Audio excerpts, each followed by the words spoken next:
Let's get into our first topic now. What would you ask the Prime Minister if you met him on his UK tour? Get your calls in now. 0207 862 2222 is the number you need. That's right. Andy Burnham is embarking on a listening tour of Britain this week. Downing Street says the Prime Minister will be in listening mode as he goes up and down the country to meet members of the public. A spokesman said the tour will help inform his 10-year plan to bring back hope and make Britain better off.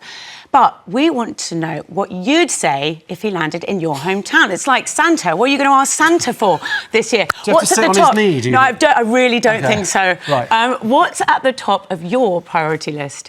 Ron, Right. as a person in politics, what would you love to ask? Well, firstly, I would like to say, where have you been? We've had the cost of living that has been accelerating for some time now since the Labour government took office, and nothing seems to be being done about it. There are some small gestures, so he's taking the lowest fruits at the moment in terms of, bus fares and, VAT on fuel being reduced a little bit.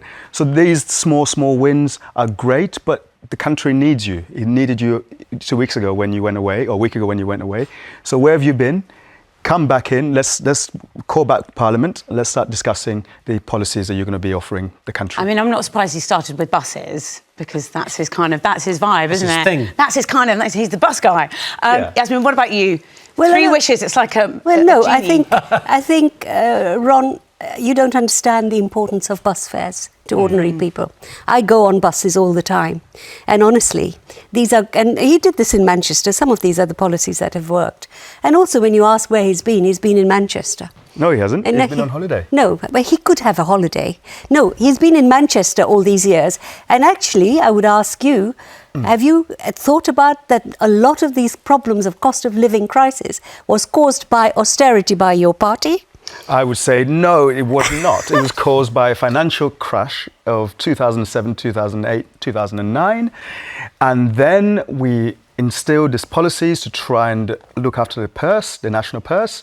By punishing the poor, which is the Tory way. Not at all. Which is the Tory way. No, but anyway, to answer this question... Wait, she's still with Santa. Yes. No. What would you ask him? I think these are good questions about, food prices, really disgusting environments in some of the social housing, which I see all the time because I volunteer there. Things like that, important. We have to attend to those people who have been ignored for too long. But for also that you have to also think about other big issues. You can't just focus on the nitty-gritty, on the domestic side. But the Labour Party has been in power now for nearly two and a bit years. So how long does it take for them to actually realise what the issues are to be dealing with? Why now? Why? Because they just won, and your lot were in power a lot longer, and they did absolutely nothing. We had shocks to deal with, and one of those shocks was actually... No, Yasmin, listen to me. Listen for a second. Let me just bring you back to this. Does it concern you, Yasmin, that Number 10 are saying this is a listening tour, and this is going to help create... Andy Burnham's vision of this 10-year plan that we've been told by. We've been given the impression that, look, I've just got here, let me get my feet underneath the desk, here are a few policies here and there, but I'm going to give you my 10-year plan. Now, a lot of people will have said, look, Andy Burnham, this is his third time lucky. He's tried to be leader twice already. He succeeded this third time.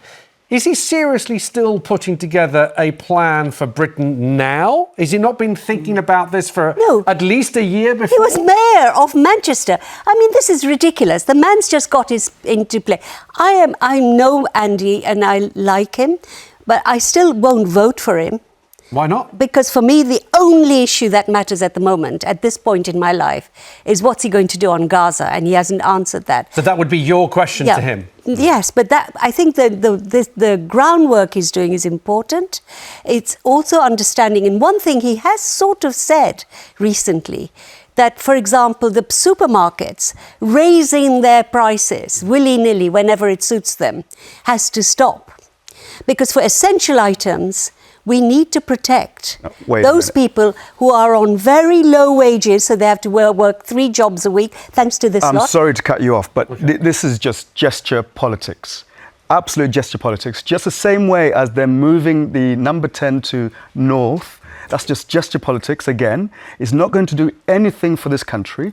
What the real issues are is he's been in for two and a half years as a Labour government. It's nothing changed there. He's not He's been. not been here. He is not, but he's representing a government that's been around for 2.5 years, 2 and a bit years, and nothing seems to be happening right now. So when you mention about the supermarkets and so on, well, that's actually a policy that was, or an act that was voted in Parliament under the Conservatives to make sure that consumers didn't take advantage of buyers and retailers, people buying from shops. Sorry, what are you talking about? The act. Who were they protecting? Protecting traders. Protecting, see. sorry, not see. traders, I beg your I pardon. see. Protecting shoppers. Consumers. So, consumers. By doing So what? By actually, so that you don't have to have all these false pre-sale prices on tags, so that you can actually, you're not being hoodwinked into thinking that something is on sale where it isn't. And this act was passed under a Conservative government. Okay, so he's but- just fast-forwarding this thing up to now. But we should mention that food inflation is a real thing yes. for a lot of consumers, and supermarkets have been accused. They deny, of course, saying that their margins are very small, but supermarkets have been accused of actually making some food inaccessible through its expense. I That's feel like right. that's going to be at the top of a lot of people's That's right. lists, because that's And every I single day. applaud that him for affects. bringing that forward, because that's actually going to be implemented next year. So All he's right. brought that forward. Let's go to the callers. David's in Cumbria. David, he rocks up wherever you are in Cumbria. What are you asking him, David? To stop tinkering and do something meaningful. I call it the Marie Antoinette crumbs. Basically, if he raised the threshold on lower rate tax to 18,000 and got rid of, lowered back the national insurance, you might actually see some growth in the economy. Yeah. I think, David, I think that's something that he's already admitted has been coming up a lot in Bakerfield. This idea that if you said 18,000, so we're 12,500 roughly there that you can earn without having to pay tax. If you go up to 18, Jasmine, that means a lot of money in people's pockets. What are they going to do with that money? They're going to What be a spending very it. good idea, but it still is important that... It's £1,100 a year more in people's pockets. Yeah, and that's a brilliant point. But then, it is also important that then that £1,100, what was it, £1,100, isn't sucked up by overpriced items in supermarkets on essential goods. Agree with that. But then, David, I suppose he's also going to have to answer the question of, yes, I can raise the thresholds, reducing that sort of fiscal drag, that more and more people get dragged into paying tax. But that costs the Treasury a whole bunch of money. So Ron, I'm sure, is going to be saying, OK, great idea, raise the thresholds. Where's the money that you've just lost going to come from to maintain your spending? You've got more chance of getting growth, because we haven't had growth for 15, 20 years, proper growth. Yes, David, and I completely agree with that, because if you want to have growth, you need to incentivize the growth makers, the businesses, and the VAT, the taxes on businesses that have been implemented under this Labour government have actually hurt businesses. So what we want is for deregulation, so there's more freedom for businesses to hire and fire as they see fit to help their businesses. So, but that means actually they create more wealth, which means that your income that is increased, then you can actually spend more of that in the shops and markets as you wish. OK. All right, David, thank you for kicking us off. We want to hear from you. If Andy Burnham shows up in your town where you are, he's taking questions from the public.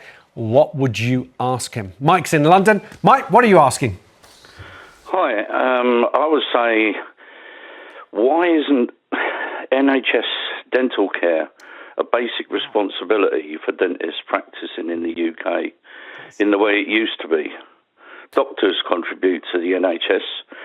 Dentistry used to be so much easier, but now a lot of people are going without.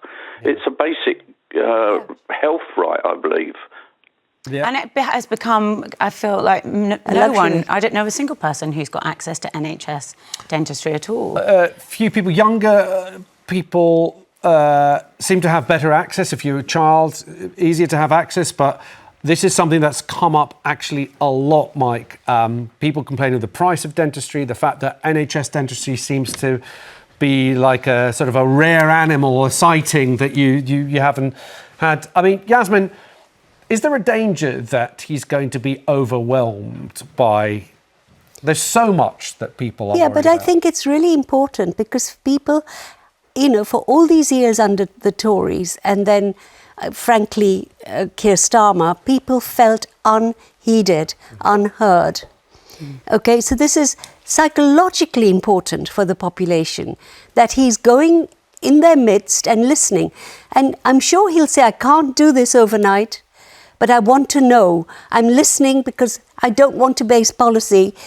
For a long time in this country, our political culture has been corrupted by special advisors and insiders in 10 Downing Street telling prime ministers what to do and what not to do. Do you think he's done this because people haven't voted for them and they want a kind of buy-in? They want to feel like they're part of his decisions? They get invested in the It's a choices that he makes. great idea. Mike, thank you for bringing that up. And I'm being told that actually it's 40% of the population is estimated in England to have access to NHS dentistry, so only 40%. I'm surprised it's even as high as that. Yeah, well, so I think some people are. Mike, thank you. Ross is in Glasgow. Ross, what's your question for the Prime Minister? My question for Andy Burnham would be, why is he not granting a Section 30 when the majority of the Scottish Parliament is pro-independent? You want him to grant a referendum on independence for Scotland? Correct. Is that, Ron, Andy Burnham has come on as Prime Minister saying he wants to see more power be devolved to the nations. Do you think he will go as far as granting another referendum? I hope not, Ross. He wants to devolve more power to the Midlands because it's not the north of Scotland. Yeah. Yeah. He wants to devolve more power there, but he wants to take some away from Scotland. Yeah. Ron, do you think he'll go that far? Firstly, I'm not against. I'm against the separation of the countries in the United Kingdom. Of course you are, because Scotland make the money and London spend it. Well, the devolution agreement doesn't actually say that. If you look at the stats and you look at the figures where the money is coming from, it actually comes from London.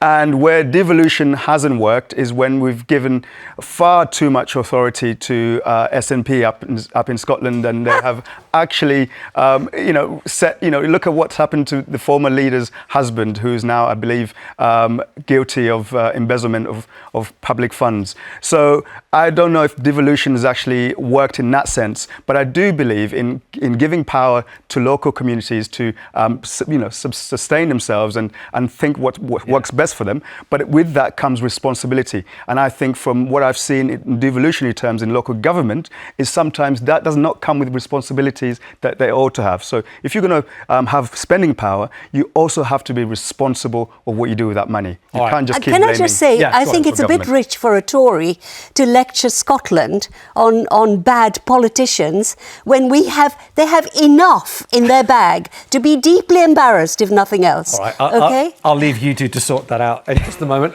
Ross, thank you. Heather's in Hampshire. Heather, what would you ask the Prime Minister? It's more of a suggestion, really. Good morning to you all. Morning. I think he's running down London. This competition between London and Manchester, it's all very well, but the whole world is looking on. And if we make London seem weak, they will simply take their international business and take it to New York. And that's happened a couple of days ago with an AI company, and it will happen more and more. If we don't respect the goose that lays the golden egg, well, why should the rest of the world? You could look at it as it's empowering the country as a whole, and actually it's quite a unique and powerful move. You could see it like that. Why do you think it's going to weaken the view? Because businesses deal with one place, in my view, and London is seen as the sort of centre. Yeah. And if you make it seem weak and ineffectual, well, they're just going to look to somewhere that seems strong, and New York is a good example of that. Heather, I'm keen to understand, why do you think, I mean, he's been in office, I think now for 3 weeks, albeit one of those weeks he was off. How do you think he's weakening London?